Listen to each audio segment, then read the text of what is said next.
there's a certain contingency in your caucus, I believe they're being called the Cancel Caucus, that are very upset with an MLA, Eleanor Sturko, and they're basically trying to cancel her in a sense by wanting her to apologize.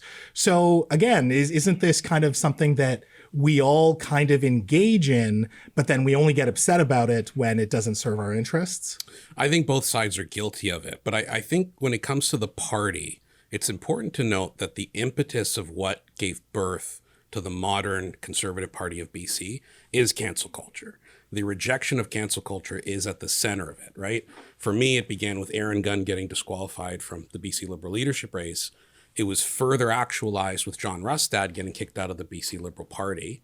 So for retweeting something. So at the epicenter, at the nexus of this party is fundamentally a rejection of cancel culture.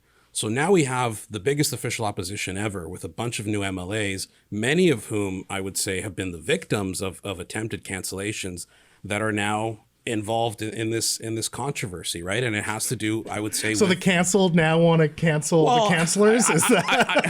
Look, I think that they're looking at it from the perspective of, you have an individual who sat on the VPD board who said something that many people would agree with, and they thought that her cancellation was inappropriate, and they feel that it's really within the mandate of our party to stand up for people who they feel are wronged. Yeah. That they feel are wronged by the mainstream media or whatever, the other parties, whatever you want to call it, right? It sounds more like activism than governance, in fairness. Well, I think they're meshing, right? I mean, governance certainly needs to be a role, but I think that, again, it's a spiritual element of the party that when we see someone who is wrongfully getting attacked, who's wrongfully being persecuted, I think, it tugs away at us, and we want to take action on it. We want to stand up for people, right?